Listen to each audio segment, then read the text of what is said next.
United States of America and to the republic for which it stands, one nation, under God, indivisible, with liberty and justice for all. Precious Heavenly Father, thank you again for this opportunity to be here, Lord. We just ask you to be with our students, staff, and everybody involved with the school. Have a great school year. Just put a hedge of protection around them all. Be with their friends down at Lynn. We lost just a main cog into their whole society. Be with all the flood victims, Lord. Be with their military and bring them all home safe. In your precious name we pray. Amen. Amen. Okay, first is approval of the agenda. You got the agenda in front of you, so you approve the agenda as presented. I move we approve the agenda as presented. I'll second. Moved and second. Roll call, Kelsey, please. Jerry? Yes. Linda? Yes. Tim? Yes. Isaac? Yes. Beth? Yes. Patron comments. Public is always invited to speak before the board. If anybody would like to at this time? If not, moving on. Board minutes. Board minutes, it was in your packet. We approved the last month's executive session and the minutes from the July 16th meeting. Move to approve both sets of minutes. Moved and second. Roll call, please. Jerry? Yes. Linda? Yes. Tim? Yes. Isaac? Yes. Beth? Yes. And then action items, claims approval. Okay.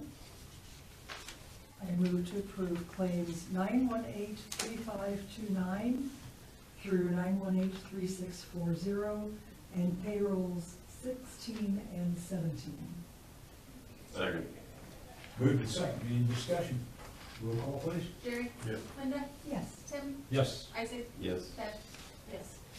6-3. Yes, personnel consent agenda, quite long there, as you can see, it was in the packet. But some resignations of ECA sponsorship and a couple of teachers there, and then all our recommendations to fill those slots, whether it be the preschool positions or our classroom teachers, and then some transfers there to fill those other slots that people have left, and then our coaching recommendations. But I think we feel pretty good about the staff that was hired, both buildings, I think, did a pretty good job over the summer, feel pretty good about the people that was hired, so that's good. So if you want, you can just approve that all at once as a consent item of personnel. Move to approve all of those personnel items. I'll second. Moved and second. Any discussion? Roll call, Kelsey, please. Jerry? Yes. Linda? Yes. Tim? Yes. Isaac? Yes. Beth? Yes. So we'll skip the updates. Yep, we'll skip the and update. You ready, Brandon? New business.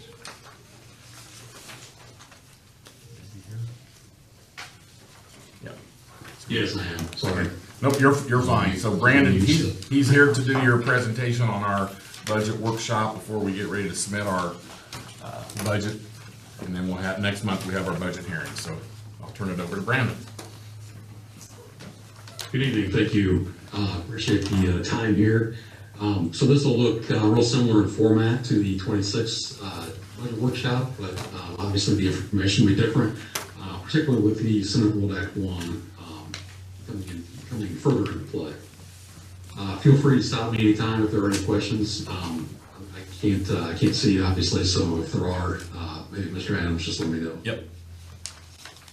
All right, so we have the process here, so similar process to last time, changed some dates obviously, but the communication we have is ongoing with the DLGF. The DLGF is the Department of Local Government Finance, and then as Mr. Adams just mentioned, we will do this whole process begins kind of with a hearing. Hearing will be entered in the Gateway, which is the advertising portal, on August 27th. And that is what's called Form 3, that advertises the levy and the budget.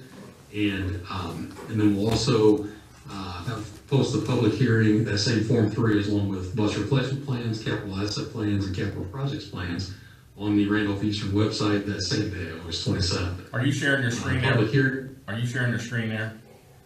I thought it was. I thought it was. I thought we worked on it earlier. There you go. That might help. Yeah, There we sorry about go. that. No, you're good. So, quick recap there. August 27th is a public hearing entered in Gateway. So Gateway is the transparency portal. Also enter everything, budget, meaning Form 3, both plans, bus replacement and capital plans on your website, August 27th. And then have the hearing on September 17th. And then we'll ask the board to adopt the 27 budget, capital asset plan, capital projects plan, and the bus replacement plan on October 1st. From there, we have 5 business days to get that uploaded into Gateway, which is due by November 1st, so in this case, we won't have any issues with that. And then once we do that, we're kind of done until the state, the DLGF, gives us our 1782 notice, which lets us know what they think of it, and we have some time to, we have 10 days to respond to that, and that's usually sometime in late November, early December.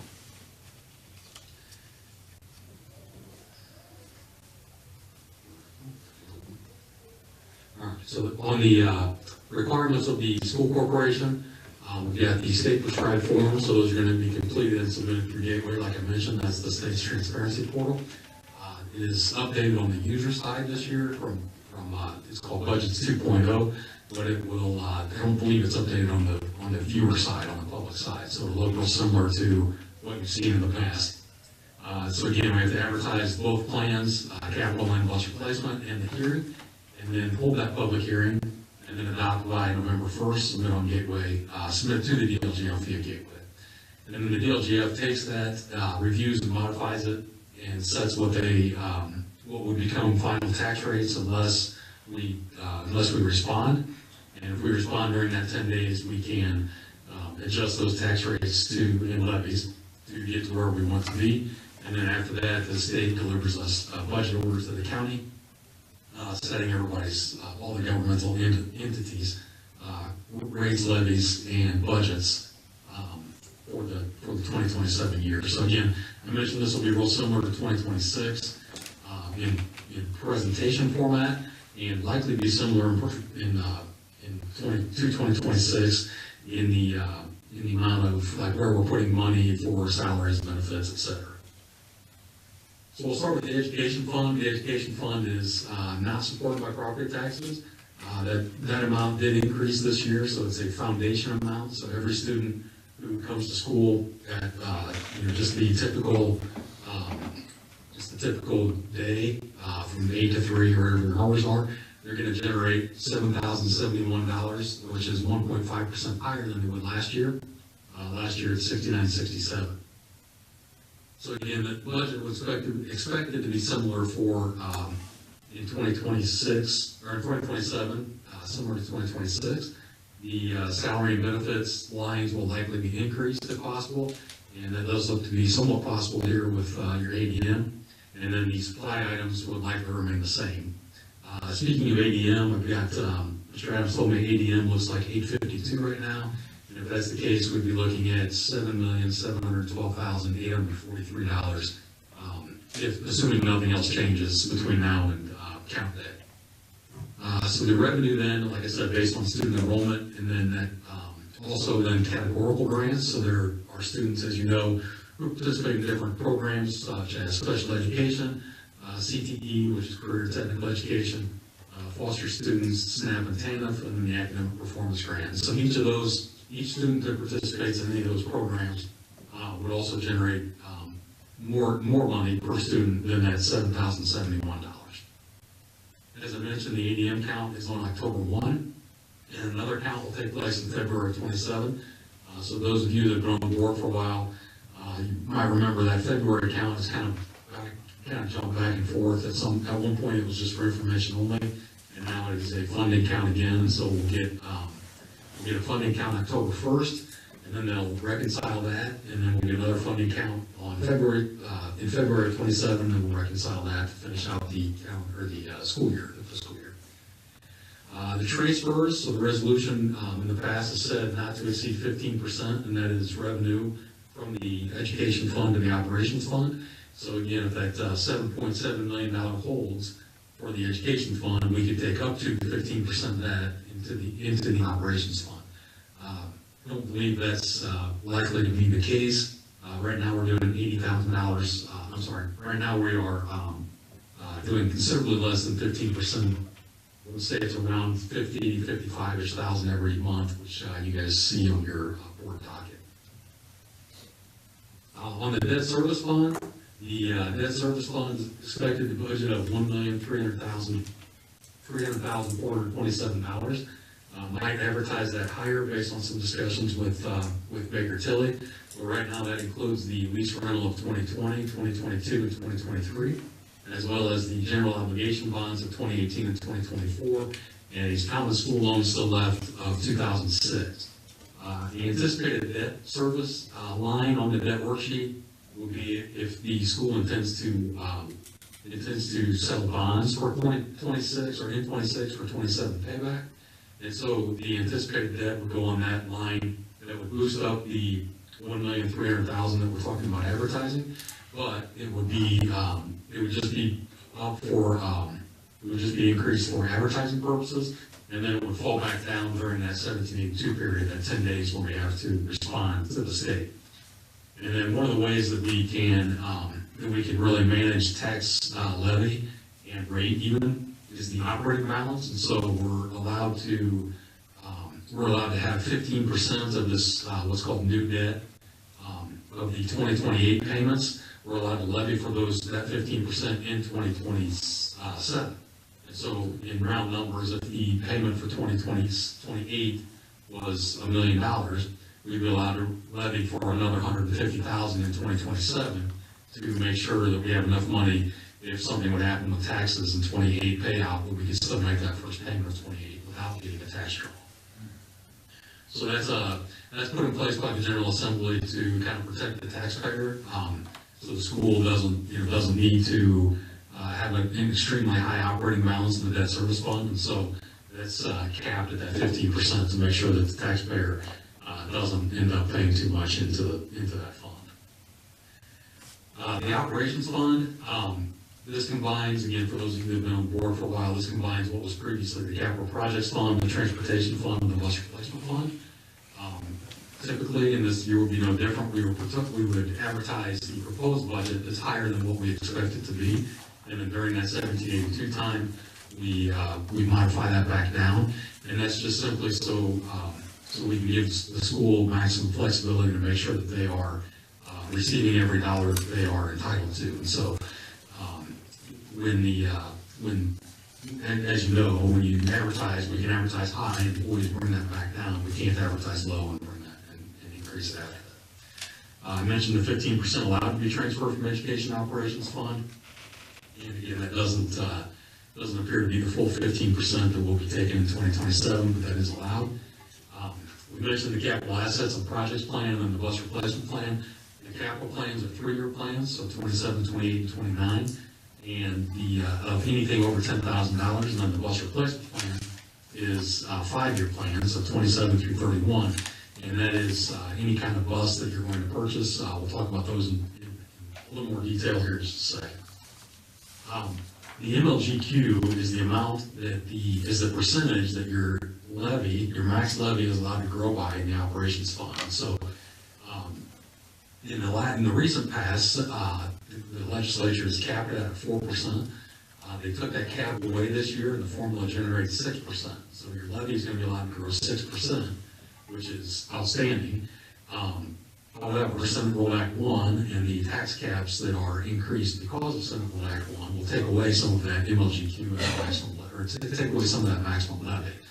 And so when the AV increases even slightly, even with the rate being the same, we would generate that maximum levy. However, tax caps then make that fall back down to a number closer to what the 2026 levy is going to be, or it was. So I mentioned capital assets plans of 27 through 29. We are working on this still. Mr. Adams said that he's got this close to wrapped up. It's an internal document. We'll put that internal document on the capital plans. Those are going to be, like I said, advertised here pretty soon for that September hearing. And so once that's wrapped up, we'll put those on the official template that the LGF gives us, and then we plan to adopt that on October 1. Same thing here, projects that are expected to exceed $10,000, and also we'll ask to adopt that on October 1. And then the bus replacement I mentioned is a 5-year plan based on the assumption that the minimum useful life of a bus is not less than 12 years. And so you've got a bus that can last 12, but we're going to replace, but we're going to go out the next 5 years to replace the ones that are 12 years and older. And so this is what a sample bus replacement fund or a bus replacement plan would look like. In this instance, you have 2014 Thomas bus, number 1, Type C, which is a larger bus that's owned, and we would spend $150 in 2027 to replace that. And then in 28, we replace it at 155. I just forgot to move those numbers, but that's what the sample, that's what a bus replacement plan would look like. And again, we'll ask for that to be adopted on October 1st as well. And then finally, as far as tax funds go, we've got a rainy day fund funded through transfers from other funds, so it's not from a tax levy, and requesting the same appropriations we have in the past, just under $625,000. No intention of using the rainy day fund, it's just for an emergency. However, if we appropriate it now and an emergency comes up, we don't have to go through the additional appropriation process. If we went through the additional appropriation process, that's at least maybe a 17-day window. We have to post it for 10 days prior to the hearing, and then the board has to meet and then make a decision. And so here, with the understanding we're not planning on spending anything, we're just asking for this appropriation in case an emergency comes up. And then finally, those for 2027, we budget this on, particularly the education fund, on a slight decrease, but in the education fund, there's a slight decrease in ADM. So we'll see an increase as discussed of 1.5%, but if we actually, if that decrease holds true for October 1 count day, we could see an increase in money, but not 1.5%. So the foundation went up 1.5%, but if we lose students, we would gain additional revenue likely, depending on how many we lost, but not necessarily a 1.5% increase.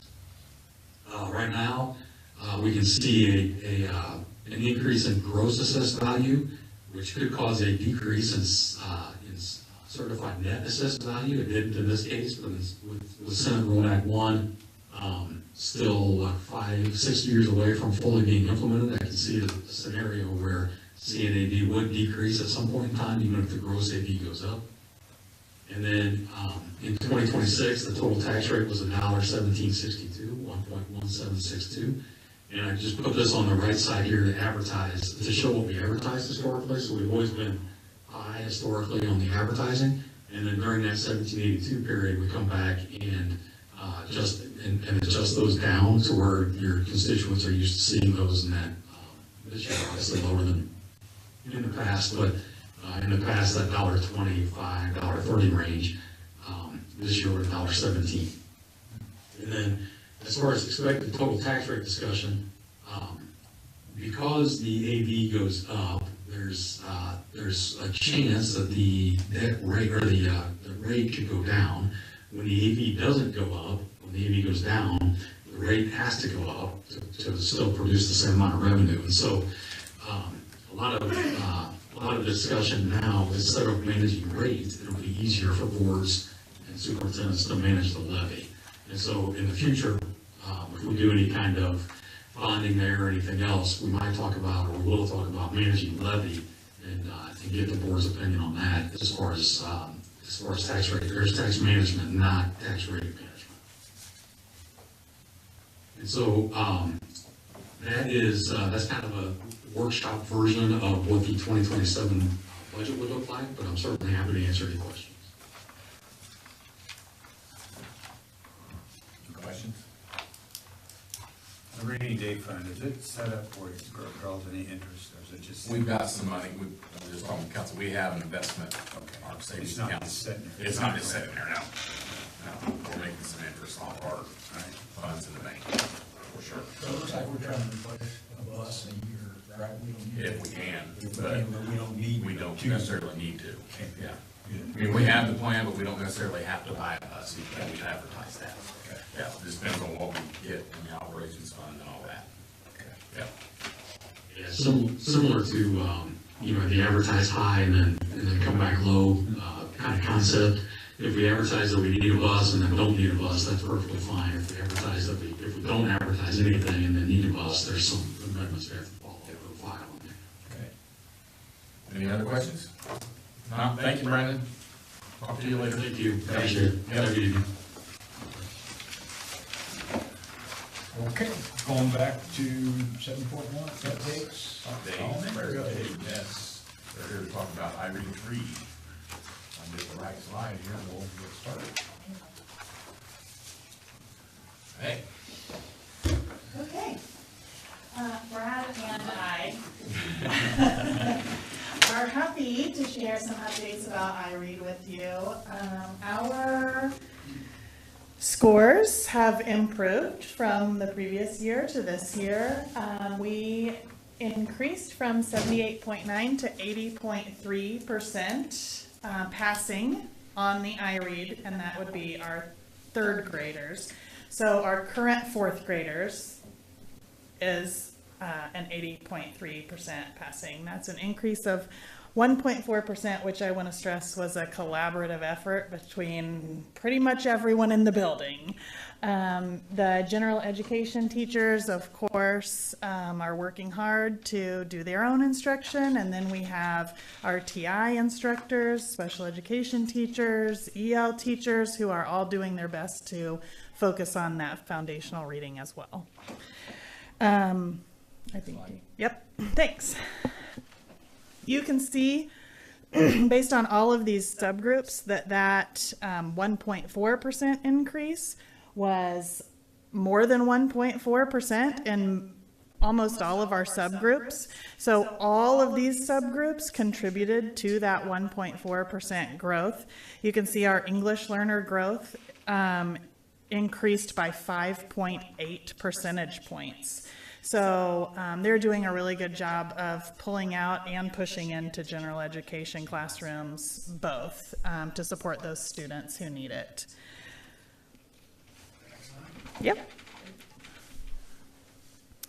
Our second grade results, because the iRead test is a foundational reading test, so it's required to be passed by the end of third grade. There's a summer session.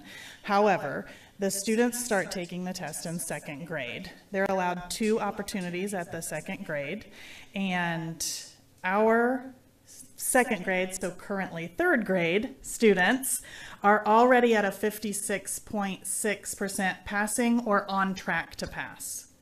So just 3 of our students shifts us 5% one way or the other in this grade. So we are at a 51.6% passing rate. They've already passed the test and don't have to take it anymore. That is also an increase from the previous year. So we're planning to exceed that 80.3 this year too. We have been really focused on who those second graders are and have already started in interventions for the third graders who have not yet passed this year. I think you can go. What we're already doing to continue to improve that passing rate is we have shifted to a state-approved high quality instructional material this year for our reading. We have also implemented Haggerty, which is a phonemic awareness program at the preschool and the kindergarten level, and implemented UFly, which is phonics at kindergarten, first grade, and second grade, and third grade has it as well for small groups for any students who still have gaps. We also, like I mentioned, have RTI, EL, and special education groups being pulled out and pushed in for support. And this year, our kindergarten through 5th grade has a designated win time, which is what I need time. So every student in kindergarten through 5th grade will be getting some small group support during a 40-minute block of their day. We also have, not yet. I'm sorry. I was going fast for a minute, wasn't I? We also have PLC meetings that we're going to get started this year as soon as we get some data established, where we'll be reviewing student data so that those win time groups will be changing frequently based on what students need right then. So what skills are they maybe not quite getting, or what skills do they need they've already got but they need pushed ahead even further. So all the students will continually change in those groups based on our data review. And then during those meetings we'll also be focusing on staff collaboration and talking to teachers about how did you teach this skill or standard that really seemed to work out for our students. If maybe somebody else didn't do that the same way, then they could learn from peers as well. Okay.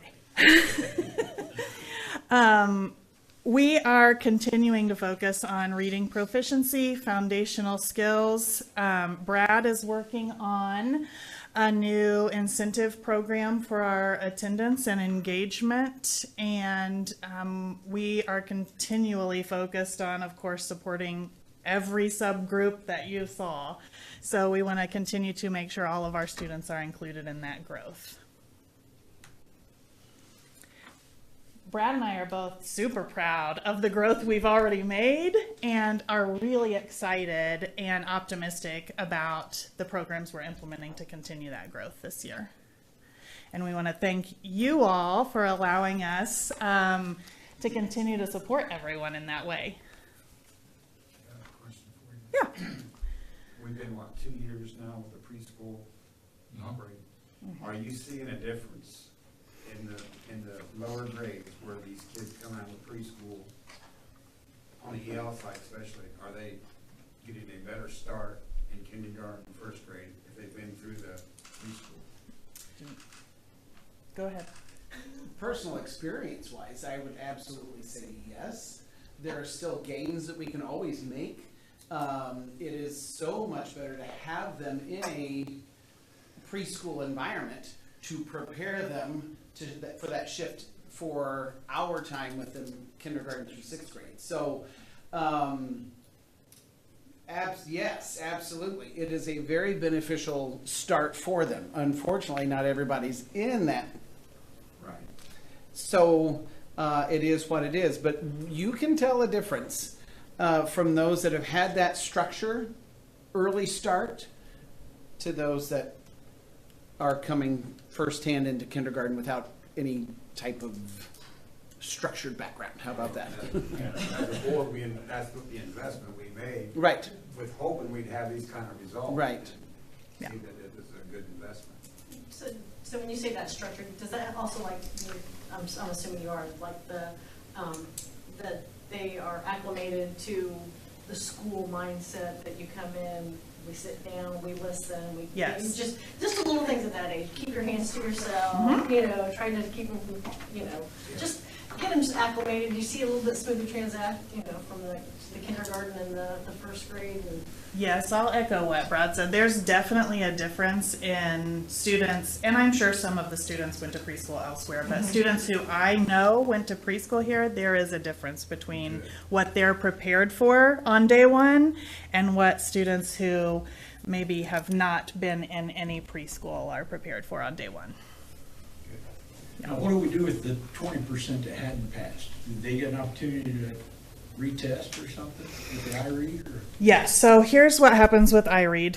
In 2nd grade, they get 2 chances. They test for the first time in March, and then they have another chance before the school year ends after our RTI team focuses in on just those 2nd grade students and gives them really intense interventions. And so then we get some more passing before they even finish 2nd grade. Then in 3rd grade, they start testing again in March. They test in March. They also get focused on before the end of the school year, take another test before the end of the school year, and the 3rd graders who still haven't passed come to 3 weeks of summer school, get another chance at it. And then state law requires us now to continue testing. If they don't pass the iRead, they continue to test all the way into 7th grade. Some of those kids have to stay in 3rd grade. Because If they don't pass. If they don't pass, unless they have a So good there's cause. so a good cause exemption is when a student either has an IEP and a case conference committee decides that it wouldn't be in their best interest to be retained, or maybe they have an ILP and they haven't yet received 2 years of services in English instruction. So they would be granted what's called a good cause exemption, which means we don't feel like it would be in their best interest to stay in third grade, so we're going to move them to fourth with the understanding they're still going to continue taking the test. But students who don't have an IEP, don't have an ILP, and don't have any other sort of good cause to move on are then retained in the third grade. And is there any data on the ones that took summer school? Because they haven't tested yet, right? Like, Yes, they test at the end of summer school. Okay, has that improved a lot? I mean, can you? Yes, so how many, I wish I had brought the exact numbers for you, and I didn't.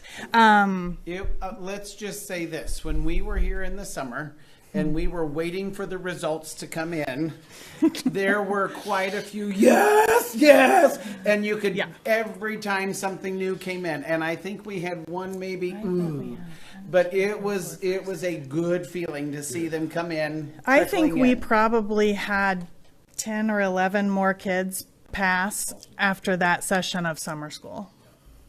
I think we were floating with 74, 75% passing in those 11. And then we went, whoop, yes. What does intense intervention look like? So, you want to talk?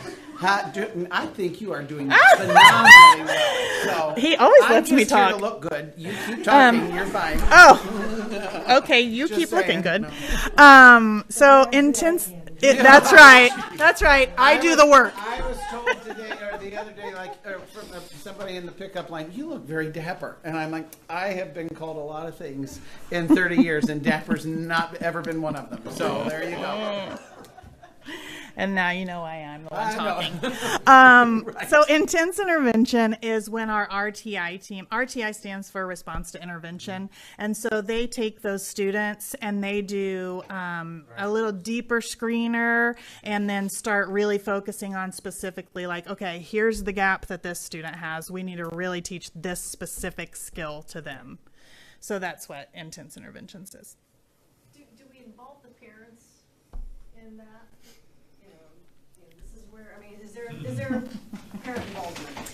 I would say historically, I'm not sure there has been. However, there is a lot of notification to parents. And I will tell you that I am not a fluent Spanish speaker, and many of our students who need interventions are students who do not have English as their first language. And so those notifications take sort of even more people involved, because I have to say, come and call this parent and do this thing. And then we, of course, send letters home. So every parent is notified and knows what's happening throughout the entire process. Yeah. Yeah, in fact, I think in kindergarten, first grade, we have to send out notifying that they got to pass by third grade. That so we're these gonna, are things we're yes, doing. we by send state law, we so- send a letter starting in kindergarten that says we're gonna Yes. give them a universal screener to see where they are. If they don't do well on the universal screener, we start immediately RTI services to help them sort of get there so that by third grade we can pass the test. Okay, moving in the right direction. Yeah, I think so. Okay, thank you. Thank you. Thank you. Okay, moving on. 8.2. Review of last year's evaluation system. It was new last year after the state allowed us to kind of adopt our own. So we made a tweak, which was the next thing on the agenda with some teacher input. But overall, I think we're about 90% proficient, or in that proficient category. We have about 8% that still need some support and coaching, which we're working on with that. So we want to be at 100%. I don't know if that's ever realistic, but that's always our goal. But our goal is always to help coach and help improve the teachers and work with that. Strong classroom management. I think the opportunities for us is to continue that advanced rigor and pedagogy of instruction and what that looks like. And we're working with that through the Title II grant with NIET, which is the National Institute of Educational Excellence in Teaching. So we'll do some, she talked about PLCs, and I know they're going to do the same thing at the high school and do some focused instructional time in the mornings during our PD time to help find those focus areas for teachers to improve. We've got a younger crowd. Yes, we got a little bit younger Yeah. crowd, it's And- changed, so that they need yeah. some of that extra support, even though they're coming fresh, maybe out of college, there's still always that extra Right. support, because I remember my first 2 years, I probably wasn't the best in the business. Well, a So, lot of things they can't teach you in right, college. so It's yeah, not- sometimes you get there and it's just, you're deer in the headlight, because Yeah. it's a lot to take on, but I think what we're doing with that and all the things we got going on is gonna help. So we'll target that specific things, and overall, I think there's some good strengths. Obviously, parent-teacher communication is something we gotta continue to work on just in our area. We'll continue to focus on that, because that's always a subject of improvement that we can do. We'll continue to find ways to reach our parents and work on that. Safety and order seem to be a top priority. I know it is for the board, and I think that the staff feels like they feel safe when they come for our survey, so that's good. Absolutely. So that's good to know. Last year, there was about a 50%, like professional development, 50% did, so we've made some tweaks to hopefully improve that. So that's the overall gist of the overall on the packet there you have of the evaluation system, because we're required to kind of present that every year by state law, so that's our annual presentation on that. Okay. Moving on, 8.3. Yes, the next one is the approval of the 26-27 teacher evaluation plan, and we made some minor tweaks. We kind of got away from numbers to more, you're either really proficient, need some support, or just not very good. I'll word it that way, but yeah, so we went down and kind of got it, because sometimes people get hung up if I'm at 3.5 or 3.6. So we said, well, you're gonna be proficient, need some coaching or improvement, or we really need to figure out something else for you somewhere else. So, and then we've kind of taken the system also with some teacher input and say, here's the things we're looking for, and what teachers also think we should look for, things that's not, so they can kind of idea that they can kind of see, because they kind of asked, they didn't always know, what are you looking for? So we had a couple meetings last year with the committee, with the principals and some teachers, and we kind of come up with some things that kind of help coach that along. As So long as it's better than RISE. So it is a lot better than RISE. RISE, I think, I don't think it did what it was intended to do. So I'm glad the state kind of lets us kind of get back to it. And I want to get away, we all need to be evaluated, but I think everyone has a negative mindset when you say you're going to get evaluated. So it's more about how can we coach you to work together to make you better. Now, if you're not getting better, then we've got other alternatives we got to go to, but it's more about let's work collaboratively to get better for you and for the kids. More supportive Yes, because language. yes, absolutely. So I ask that you approve that so that we can move on for the 26-27 school year. Okay. I move to approve the 26-27 teacher evaluation plan. Moving second. Any discussion? Roll call, Kelsey, please. Gary? Linda? Yes. Tim? Yes. Isaac? Yes. Kev? Yes. 8.4. Yes, this is just asking for amendment. There'll probably be some discussion on this. It was in your packet. But we did start that Virtual Connect Academy.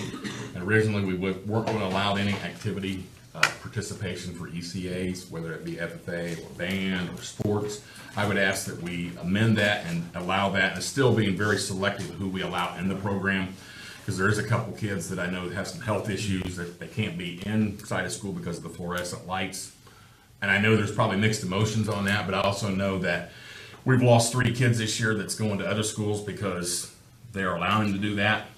And that's my recommendation would be to still be very selective on who we let into the program, but allow them to participate and kind of see how it goes on a pilot, and then we can go from there in the future, maybe adding more. But I really don't want to open up the floodgates to the virtual school, but it's got to be on a selective, need to know, have a specific reason, whether you're just can't be in a school because of your behavior issue, or you got some medical issues with lighting or whatever, or maybe you've got anxiety. Some of them aren't going to play sports. It's going to be a very select few that's going to do FFA or whatever. And I know in the past we've had students ask, if I'm homeschooled, can I do band or do FFA? This would be a way to still allow them to kind of be homeschooled at their home, but yet have some social interaction. So I would ask you to approve that, but that's obviously your decision. If they did like band, Yes. would they come to the school They would during have that to, band they would time? have to come during that band Okay. time for that, yes.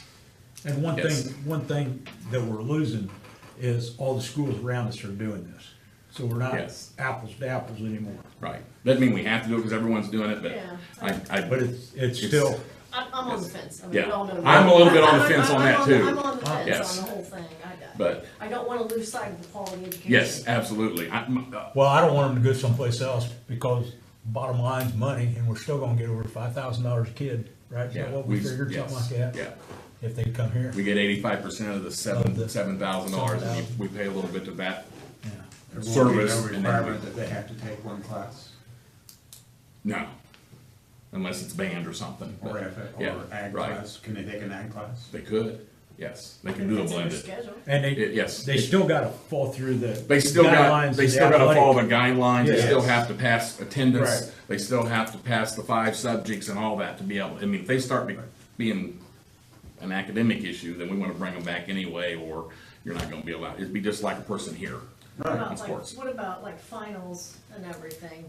Will That- we that- require them to come in? That finals, that company, they'll have to be monitored, just like I've taken tests before and I have to have my camera on and all those things. Okay, so And if they are 11th graders, they have to take the SAT here at school, because they still responsible, because they're ours. And if they're I-Learn up till 8th grade, they have to come in and take the I-Learn checkpoints. And the 3 or 4 that we've done that for this year already agreed to understand that. So I was with you, Bev, until the virtual, and is Charlotte Wambo the one that monitors that? He's monitored, he's kind of helping set some of that up, They're and over she's it a getting lot the more. weekly reports to kind of see and check that So it's a lot out. different being homeschooled. Yeah, there's a little more structure Yeah, to it, lots of and it might be a way for some parents that want that idea of homeschool, don't want them to do activities, but yet want some structure. It's that opportunity for some. And then maybe they'll find out a way back in, because there's some schools that it's worked out where I know they've gained kids this year that are at school half a day, and then they go and do the virtual part. But the decision is We'll you. get them back. Yeah, we would like to have them back in person, because I really think in person is still the best overall, because that human connection is key, but, And it's a good hook for them yes. back in. But if we have to suspend a kid, this could be an option in lieu of suspension. Right. We're still going, you gotta do these things to get back in within Sure. the semester or the year. Otherwise, they're sitting out expelled for a year getting nothing. Right. So, those are options. And on the flip side too, if there's a kid that's got an illness and can't come to Absolutely. school, it's an Yes. avenue to still keep them Yes, engaged. yes, yeah. So, I'm just asking you to approve that amendment, but obviously the choice is yours if you want to try that and see how that goes. I move to approve the amendment. The virtual connect. To allow them to participate in activities. Moved in second. Any further discussion? Jerry, Thank you. any other discussion? Roll call, Kelsey, please. Jerry? Yes. Linda? Yes. Ken? Yes. Isaac? Yes. Beth? Yes. That's a timid little. I'm still on with that too, I get it. I'm being honest, I'm not. That's why That's okay. That's why we do it. I just, I get it. We may come back and say that did not work, so, We can always rescind it. yes. 8-5. Yeah, asking that you accept the $250 grant with appreciation from the Anderson Group for the FFA and their program support. I move we accept that grant for the FFA. I'll second. Moved in second. Kelsey, please. Jerry? Linda? Yes. Tim? Yes. Isaac? Yes. Beth? Yes. 8-6. Yes, I'm just asking that I can get permission to advertise to hire a part-time tech support.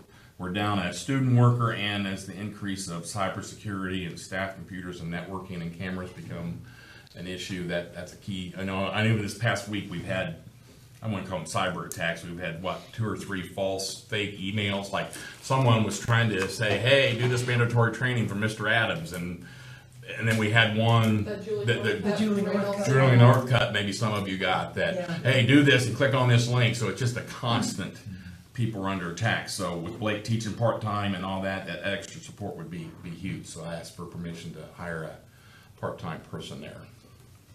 Or at least see if we can find a part-time person. Yeah, I'll move to hire a part-time worker for tech support. Second. Moved in second. Any discussion? Do you have money or amount of time? or How much anything money like you that talking? yet? Yeah, It'd be about 24 to 30 hours at $15 an hour, so no benefits right now. Yeah. Any further discussion? Kelsey, please. Jerry? Yes. Linda, Yes. Tim, Yes. Isaac, Yes. Beth. Yes. Page 7. We had this the past couple of years. It's our BCBA with the adaptability autism to help supervise our RBTs so that we can actually then collect some Medicaid money. They charge us up to 10 hours a month to just kind of check off on those. Hopefully here by December, Rhonda, who's an RBT, will have her full BCBA and then she can then start supervising. So I ask that you, and because we continue to get, like I think most schools, just more autism and autistic kids that need some additional support. Move we approve that MOU. Second. Moved in second. Kelsey, please. Jerry. Yes. Linda, Yes. Tim, Yes. Isaac, Yes. Beth. Yes. 8A. The last one there is just the approval of the amendment to the original agreement of the Carnegie Foundation for the teaching and data sharing as we're into that. And it'll be a 2-year program where we are trying to find ways with them to like award work-based learning credits. Maybe sometimes they might get 3 or 4 English credits out of that, or competencies or standards and eventually get an English credit. So we're in that with, there's 25 schools across the nation. There are actually 6 of us in Indiana because they like what Indiana's doing. So us, Eastern Hancock, the Portage School of Leaders, Purdue Polytech, Concord. So we've several of us in Indiana that are doing this. So it's just a matter of sharing, like, how's your grades improving? What are students doing? What are you doing for work-based learning? That's all it is. It's not any personal data or any of that. So they've got high stipulations on that. So I ask that you approve that sharing agreement. I move to approve the agreement with the Carnegie Foundation. I'll second. Moved in second. Any discussion? Kelsey again, please. Jerry. Yes. Linda, Yes. Tim, Yes. Isaac, Yes. Beth. Yes. Review reports. Yes. Budget target first. I think we're sitting really good at the end of July with a 3-pay month, so I feel pretty good about that. Sometimes 3-pay months you get a little past what you should be appropriation wise. We're sitting really good there, so that is good. We continue to do well on the operations side, and we're staying pretty steady there. We're right about where we want to be at spending about 80% of that by end of the year, so we're doing well there, and you can kind of see the different fund levels that we're at. Cafeteria school lunch fund is still solid. It did go down in July because some of that was prepping for the school year, so they had to buy some supplies up front. And obviously, when you don't have income yet, that's going to take that down. We So, have a generator set up for the cooling system. yeah, that we've got to. That may be something we need to think about, or if we want to, if we ever do another bond. Yes, because that's happened before. So that may be something if we ever talk about another bond or something, what we want to do, because we may need something. Because it might have been in January. Who had called me? One of the fire chiefs or someone up there called, wanted to know if we had a generator because when it was real cold for a warming center. And we don't right now. So if we could find a grant or something, that would help too. That would be great. Yeah, that's probably something. I know it's been discussed here many times. I think sometimes the cost got in the way. You get full of food. and Yes, you don't want to lose those. Lose that, there's several $1,000s of food In a hurry. Yeah. Yeah. So that's your budget report. You got your athletic ledger. They're starting off the year great. Extracurricular accounts are in good shape. I think she's got both August 31st reports submitted, which is really good because that hadn't been done in a couple of years. So is that a transition? Yeah, I think it seems to be working well for the most part. There's still some learning curves here and there, but I think it seems to be going well. So we'll keep monitoring that. Cafeteria reports we talked about. ADN, we're about 850, 853. It fluctuates daily. It's probably not going to get steady until after the Dark County Fair is done. Because we got some that'll go there, some that'll come here. So we'll see. And like Brandon said, that October count date is going to be critical. So I know negotiations start with teachers can't start September 15th, but we'll see where we're at steady because you don't want to commit and not knowing where your enrollment is because you don't want to overcommit. So those are things we just got to kind of keep on the radar. So that's Did your you report. say Chartwell people is gonna get on board with our Yes, mandatory? yes. CPR? I just got to figure out a date and when, but that might be a Saturday. So they're on board with that. Yes. Okay. Corporation partner comments, staff comments. Mr. Jones, anything? Solid start to the school year. Very appreciative of the guidance department, health department, meetings, all the people here all the time, making it happen. So Boy, I see your vehicle here a lot of evenings. How's the cell phone ban going?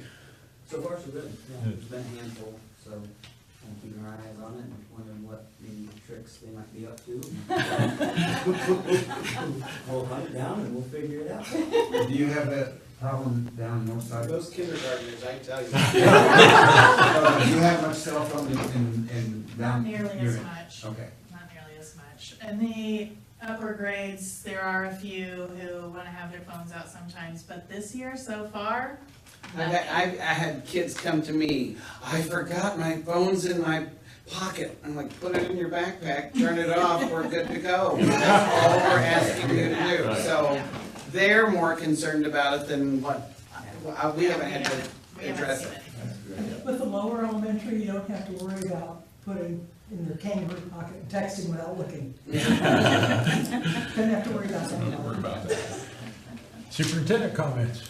No, I would just say that good start to school, that I just got notified today, I'll bring it next month, but we got officially, which I knew was gonna happen, that healthcare, Indiana in December got a $207 million grow your health improvement for hospitals and all that in it. So we are gonna get about $500,000 over a 5-year period, which will help pay for Chelsea, and it can also help us buy another minibus to help transport those kids and pay for a driver for a couple of years. So that was good notification today, so I will bring that next month to hopefully accept that. But I thought that was worthy of sharing, that we've got another huge grant, so Great. it's good. Board comments. Jared? I'm gonna take 2 students on a day on the farm, and I'm thinking about changing things a little bit, because we got the livestock part of it, and might start doing some testing. Teach them what we're doing and tell them that we're gonna have a test.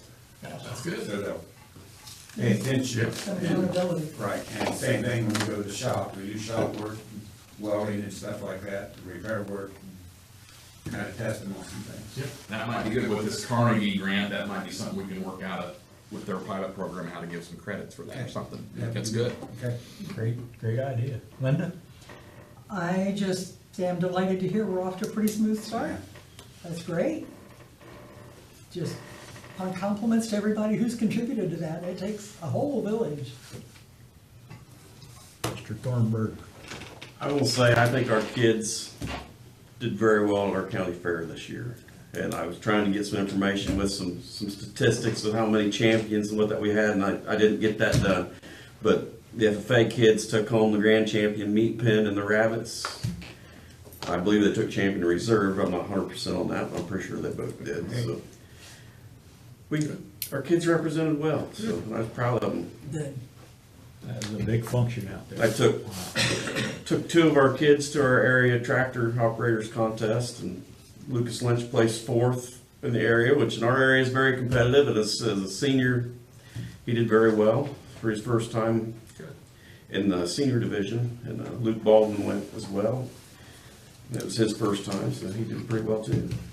I took 2 kids from other schools to the state, so had a pretty good year. Awesome. Ms. Beverly? Touch back on what you guys made a comment with CPR. Are we getting that? Yes, we're working on getting it squared. We still got some, yes, we'll have that finished, finalize that. There's still a few, yes. Yeah, so I just wanted to make sure. Yep.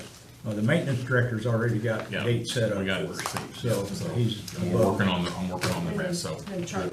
Yep, Chartwell's will be on board, so. Nothing else, I need. I made it before I come in a little bit early today to the meeting. I didn't see your text. But anyway, I went around the grounds and just drove out back, and things are really looking good. Yep. Brad's doing a really good job. Yeah, I agree. Great job. Anything else? How's the greenhouse coming? They're gonna start Monday. This weather's kind of put them behind. I don't know why. I don't either. They don't let you dig underwater. Nothing else, I deem this meeting adjourned.